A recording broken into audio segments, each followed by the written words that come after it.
Hey, it's Ellie. Welcome back to Bite-Sized Book of Mormon. I'm so glad that you're here. This is so exciting for me, honestly. So if you've never been here before, this is just a podcast where I read through the Book of Mormon, one chapter at a time, and I provide some context, some commentary, some insight maybe, and hopefully I increase understanding about the Book of Mormon, its lessons, and its characters.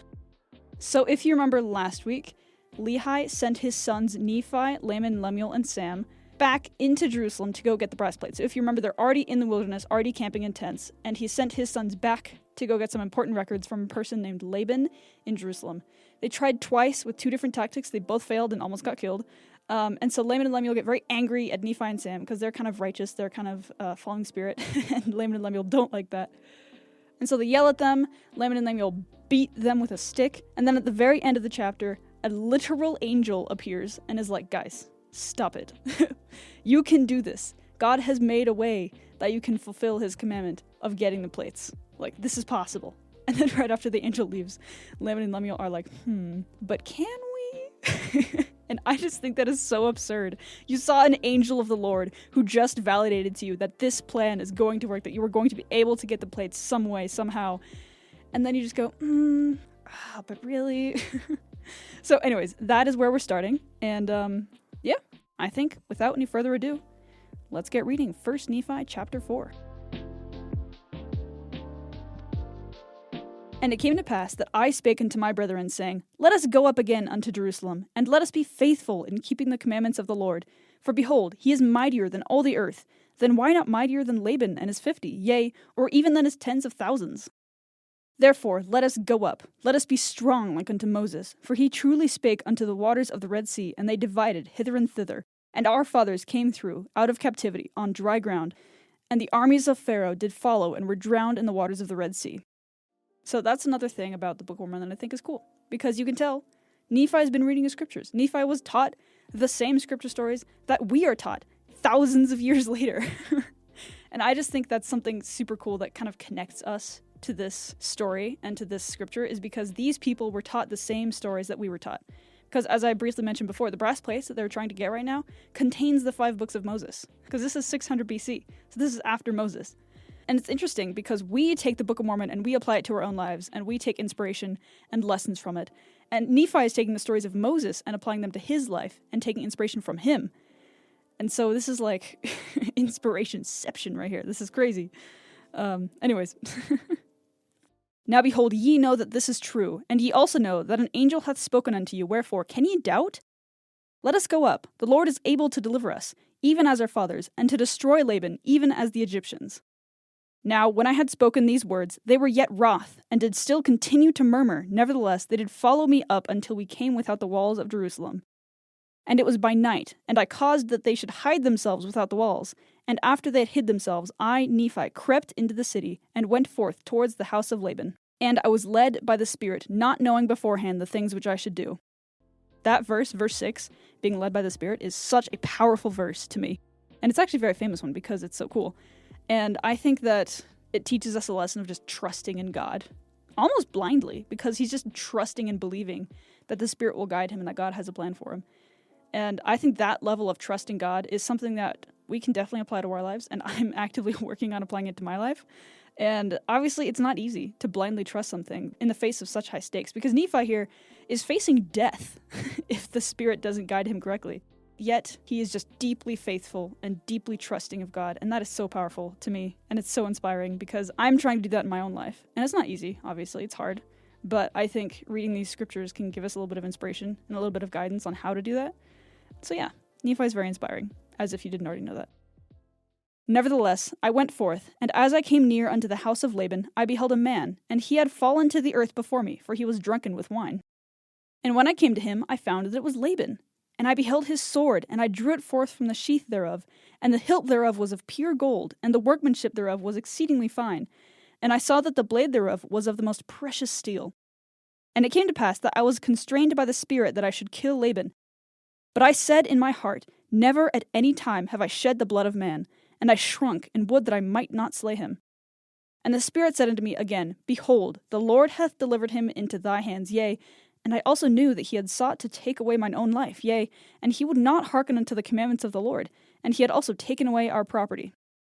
And it came to pass that the Spirit said unto me again, Slay him, for the Lord hath delivered him into thy hands.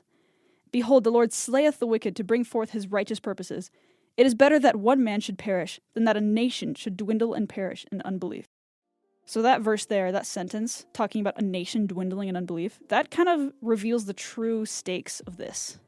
Because Nephi's facing death, looking for Laban's plates like this, but if he doesn't get the plates, the stakes are that him and his entire seed will not have the scriptures with them. And as we read through the Book of Mormon, you'll see just how big his seed gets. Because Lehi's family settles in what we assume to be the Americas, and then they fill it with potentially hundreds of thousands, maybe even millions of people. Maybe not that much, but we don't really know. There were entire nations that were established just on Lehi's family. And if they had not had the scriptures in this crucial time period, those hundreds of thousands of people would have no gospel. And so that is very high stakes, especially for God, who cares about his people and wants to give them the commandments for his people. So even though Nephi is facing death going into Jerusalem looking for these plates, the real stakes are much, much higher than that. His immediate death, yes, that would be bad, but getting the plates is of eternal importance, at least to God. And I think it's kind of interesting to reframe this situation in that way, to kind of gain an eternal perspective. God cares about us, and he cares about our little minutiae, and he cares about our details of our lives, but he also sees the bigger picture. And I think sometimes we can't, and that's really big. And now, when I, Nephi, had heard these words, I remembered the words of the Lord which he spake unto me in the wilderness, saying that, Inasmuch as thy seed shall keep my commandments, they shall prosper in the land of promise. Yea, and I also thought that they could not keep the commandments of the Lord according to the law of Moses, save they should have the law. And I also knew that the law was engraven upon the plates of brass. And again, I knew that the Lord had delivered Laban into my hands for this cause, that I might obtain the records according to his commandments. Therefore I did obey the voice of the Spirit, and took Laban by the hair of the head, and I smote off his head with his own sword. And after I had smitten off his head with his own sword, I took the garments of Laban, and put them upon mine own body, yea, even every whit, and I did gird on his armor about my loins. And after I had done this, I went forth unto the treasury of Laban. And as I went forth towards the treasury of Laban, behold, I saw the servant of Laban, who had the keys of the treasury. And I commanded him in the voice of Laban, that he should go with me into the treasury. And he supposed me to be his master, Laban, for he beheld the garments, and also the sword girded about my loins. And he spake unto me concerning the elders of the Jews, knowing that his master Laban had been out by night among them. And I spake unto him as if it had been Laban. So this kind of section here is really funny to me, because we know that Nephi was the youngest of his family, and so we can assume that he could have legitimately been a teenager, and so I think it is comical to imagine a teenager wearing the clothes of presumably a large bearded man. That's always what I imagined Laban as, especially if he's hanging out with the elders of the Jews. He's probably older, and so the Spirit was definitely here, kind of blinding the eyes of the servant of Laban here, because a 16-year-old boy does not look like an old bearded man, even if he wears all of his clothes. And so I'm just imagining him dressed in all these clothes that are way too big for him, and the servant is just kind of like, yep, that's Laban. And he just takes it, and that's great. I just think it's kind of comical, the image in my head of just a young teenager wearing clothes that are way too big for him, and like super gaudy and showy. That's the image that is conjured in my head, and I think it's hilarious. And I also spake unto him that I should carry the engravings, which were upon the plates of brass, to my elder brethren who were without the walls. And I also bade him that he should follow me. Nephi isn't even lying. He's just saying, oh yeah, can I get the plates? I'm going to take them to my brothers who are outside the walls. That's not a lie. That's just straight up truth. Like, oh my goodness. The Spirit definitely had a hand in this moment, because there's no way that if the Spirit wasn't here, Zoram would have bought any of this. And he, supposing that I spake of the brethren of the church, and that I was truly that Laban whom I had slain, wherefore he did follow me. And he spake unto me many times concerning the elders of the Jews, as I went forth unto my brethren who were without the walls. And it came to pass that when Laman saw me, he was exceedingly frightened, and also Lemuel and Sam, and they fled from before my presence, for they supposed it was Laban, and that he had slain me, and had sought to take away their lives also. And it came to pass that I called after them, and they did hear me, wherefore they did cease to flee from my presence. And it came to pass that when the servant of Laban beheld my brethren, he began to tremble, and was about to flee from before me, and return to the city of Jerusalem. And now I, Nephi, being a man large in stature, and also having received much strength of the Lord, therefore I did seize upon the servant of Laban, and held him that he should not flee. Another sort of comical image is conjured here. I'm just imagining Nephi, who is a tall teenager, as we've heard. He's large in stature, as it says literally in the first verse of 1 Nephi 1. I'm just imagining he's just completely bodying this man. Like, full body slam.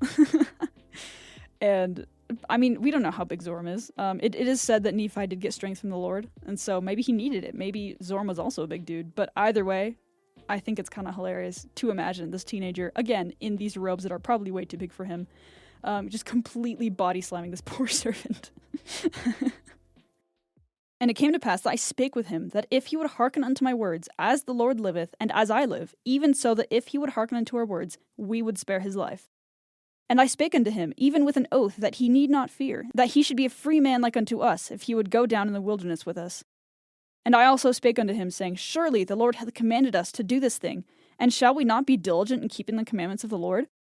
Therefore, if thou wilt go down into the wilderness to my father, thou shalt have place with us. And it came to pass that Zoram did take courage at the words which I spake.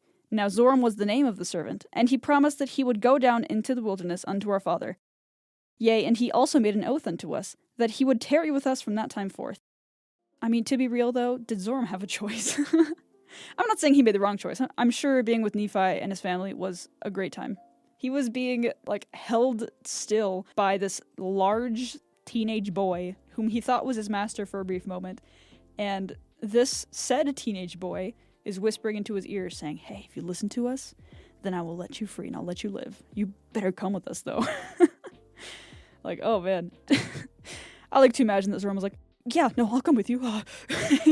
Just absolutely terrified.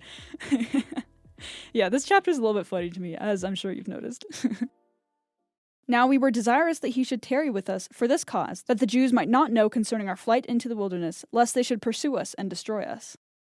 And it came to pass that when Zoram had made an oath unto us, our fears did cease concerning him. And it came to pass that we took the plates of brass and the servant of Laban, and departed into the wilderness, and journeyed unto the tent of our father.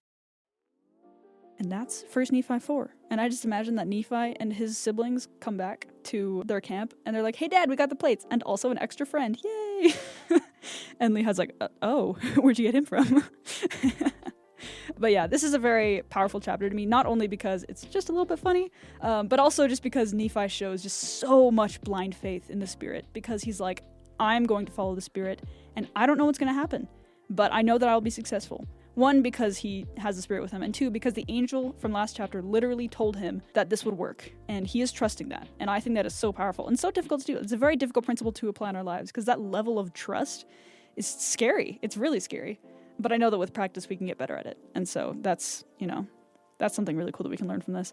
Also, one thing that I wanted to do in this episode and going forward is to have a standout verse for each chapter. Just one verse that really hit home, that really kind of summarizes the main lesson of the chapter. And obviously, I'm sure you're very surprised, I think my standout verse for this chapter is verse 6, which is the one that says, "And I was led by the Spirit, not knowing beforehand the things which I should do." I'm sure you're very confused as to why that's my standout verse. But as I said, it's just a very powerful lesson in trusting God and believing in that He has a plan for us. So yeah, that was a wonderful chapter, and I'm glad I was able to read it with you. Just a reminder, if you do want to read along, which I highly recommend you do, there are 3 options for getting a free copy of the Book of Mormon. You can either go to lds.org on your computer or on your phone to just get free access to the text of the Book of Mormon just on like a web page. And alternatively, there are 2 apps you can get. There's an app that is just called the Book of Mormon app, and it just has the Book of Mormon on it. There's also Gospel Library, which has all of the LDS resources on it that are published by the church, including the Book of Mormon, obviously, which is also free.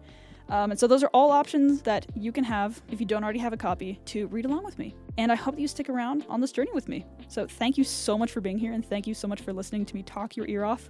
I love being able to share my passion about the Book of Mormon. So yeah, talk to you later. Bye.